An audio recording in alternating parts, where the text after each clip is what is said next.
Primate Nation world, this is yours truly, Joe Van, coming back at you with another video. Excuse the ambiance of heavy traffic of where I live, but my girlfriend works at home and I just didn't want to disturb her. And at the same time, I wanted to make this video right now. So this will be the third time that I've seen this trailer, but as it stands, it was released just earlier today, and I wanted to talk about it. I wanted to do a little reaction and interpretation of The Matrix 4 Resurrections. So the original Matrix trilogy kind of ended things completely. I think hence the name Ressurections. I don't know if it will be entirely answered in this new movie, but I was very excited when I watched this trailer, and so, you know, hence I want to talk about it and maybe see what potential predictions I can make. I want to try my hand at it, right? But I'm going to call it interpretation rather than prediction. So we're going to start right off the bat with a reaction of this. So let's just get right into it. Okay, so I just got to stop right there. Hearing Neil Patrick Harris say Thomas to Keanu Reeves, that's very weird. You know, first off, he's Neo, but if we are to believe that this is a reincarnation of Neo, then situationally he wouldn't be called Neo. He was called Neo because that was his moniker online as a hacker, right? He was called Neo there. His real name is Thomas Anderson, and so in this, I don't even think he's going to be referred to as Neo. Or if he does, I'd be curious to see how they have that make sense in the story's universe. Black Cat. Triggered right now. He's triggered. Dreams that are just dreams. Like crazy. We don't use that word in here. Okay, so I was going to leave this interpretation to the end of the trailer, but I think it'd be nice to pose this in here in the reaction segment.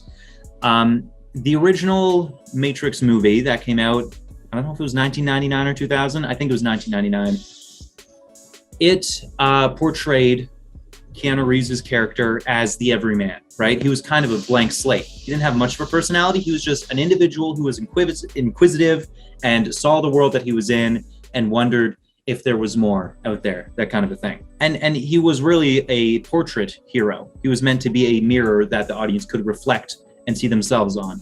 And in this film, just based on everything they're doing here with a therapy scene, I feel like they're bringing things back to basics, right? They're kind of reinventing the franchise and bringing back the spirit that existed in the first movie alone, I'm going to say, which is to have the main character, Keanu Reeves here, playing Thomas Anderson, be someone who is the everyman. So he's an individual who is going through therapy, who exists in this world and feels like maybe he doesn't belong or there should be something more out there, right? He sees this docile society that's just always on their screens and smartphones and stuff and wonders if there's more. But I'll just let the trailer play out and you can see more of that.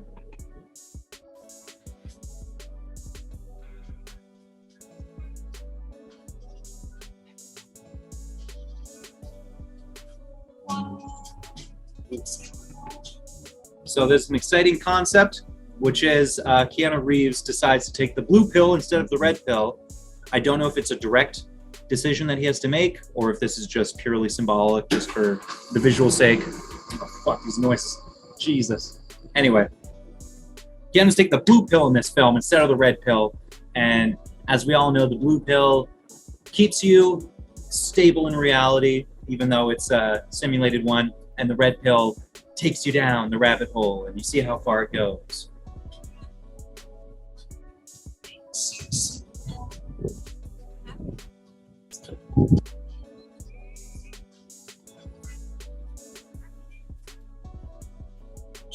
So when I saw that only one of the Wachowski siblings are working on this, I'm like, man, where'd the other one go? I mean, maybe they're both producing and only one's directing, right?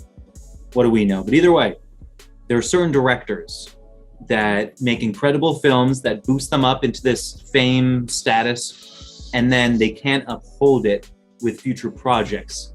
Even though they're amazing at the craft of specifically directing, the movies themselves aren't good. And there's tons of other examples, like the director of Training Day, M. Night Shyamalan, obviously, and several others, where they make amazing films, and then their ability to make any future really good projects or culture-shattering projects just doesn't happen. I think another one's Michael Mann. You know, some people just fall off. You know, it's unfortunate whenever it happens, but my hope with this film is that it's a return to form for the Wachowskis, or just specifically Lana Wachowski, and it's nothing but good things. From this trailer, it obviously seems like it's a spiritual kind of reinvigoration of what the first film was all about, because they're spending so much more time in the Matrix as a simulated version of our world. The only difference in this one being that Keanu's a lot older, he's not a young man anymore, and it's modern society instead of society at the turn of the 21st century. Anyway, let's get back into it.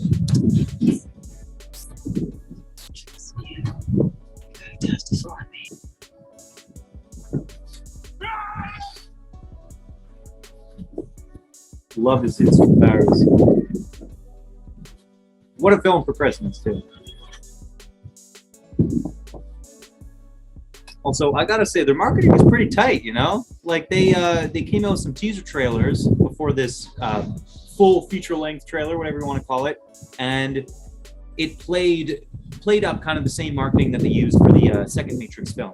I don't know, it's just, sometimes marketing is really fun, you know, to be the receiver of one. The film is coming out at the end of this year, and then we hadn't seen anything up until recently.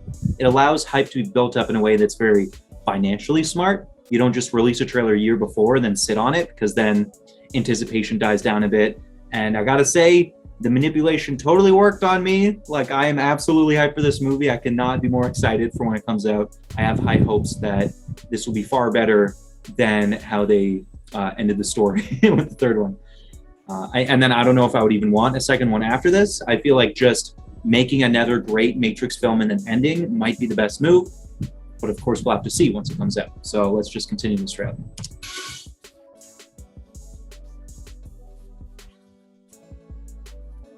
It's probably going back to where it started. Back to the Matrix.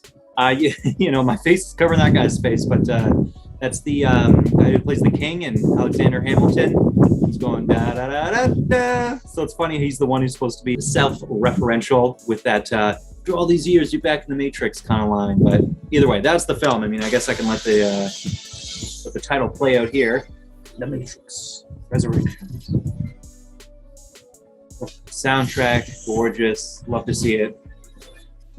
Yeah, so I gotta say, this definitely feels like a greatest hits from the Wachowski. Still, I gotta look into it if it's just the one Lana or if it's both siblings, but this looks like a greatest hits. They took all of the best things from the first and second. I'm not even gonna say there's anything good with the third one, but they took all of the great action sequences that they had invented for this film franchise and seem to have packed it all together in this movie.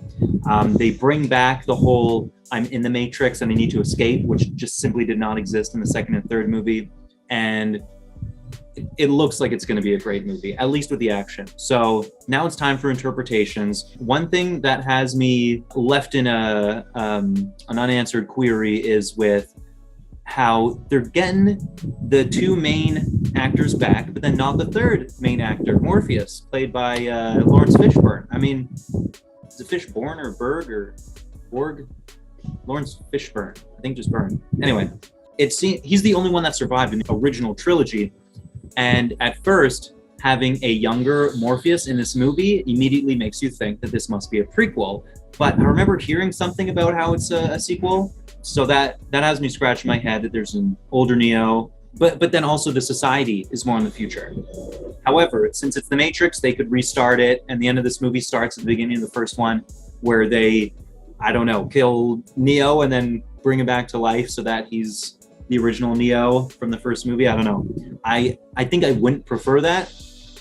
I'll still watch the movie, and if that's the way it goes, that's the way it goes. But I think the idea of it being a sequel would be great. However, I don't see how they could have Morpheus be a young Morpheus in that scenario, other than the fact that they get more creative with the idea that you in the Matrix is an avatar version of yourself, your digital self.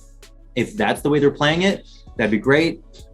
They did show Neo coming out of his little test tube baby farm near the ending. Yeah, I think I got it right here. And he's looking younger. He looks like his, 1999 self right there. He looks like the guy from, Speed, just coming out of there. So a way how older Neo could make sense, even though he died in the third movie in this being a sequel, is the fact that these machines are farming humans. The humans aren't born in the super future, they're grown, right? That's one of the lines from the original trilogy. And with that idea in mind, there could be a thing where the king babyface robot who's ruling the robot city, or the machine city, maybe is so thankful for Keanu bringing an end to the war that he just takes the DNA sequence that the original body had when they were taking his dead body away and just cloned him. It'd be very easy to do, I feel like, for a robot. So this could be a clone, so not the original Neo. I think I would like it less if the case was that this is just a resurrection and he looks the exact same. Because first, that's not how reincarnation works, or resurrection, or whatever it is, where it's just a miracle that just this other body happened to have been created and it's an exact clone to the Keanu Reeves' body. I feel like that'd be a bad move. So yeah, my general story outline of this, based on this trailer that I've gathered so far, is that it's a sequel. Keanu has been cloned from the original, the one, and something has happened that has broken the peace treaty with the humans of Zion and the machines. And Morpheus is back in the Matrix, but he's like a younger self, a younger avatar. But then him in the real world, he's back to being Lawrence Fishburne. Either that, or he is also someone who was cloned in a farm, and he's just younger than the cloned Keanu. Like, he ended up being cloned later. Again, for what reason, I don't know, but that happens and there's some conflict. So maybe there's a machine civil war that happens, and so now it's just restarted the Matrix.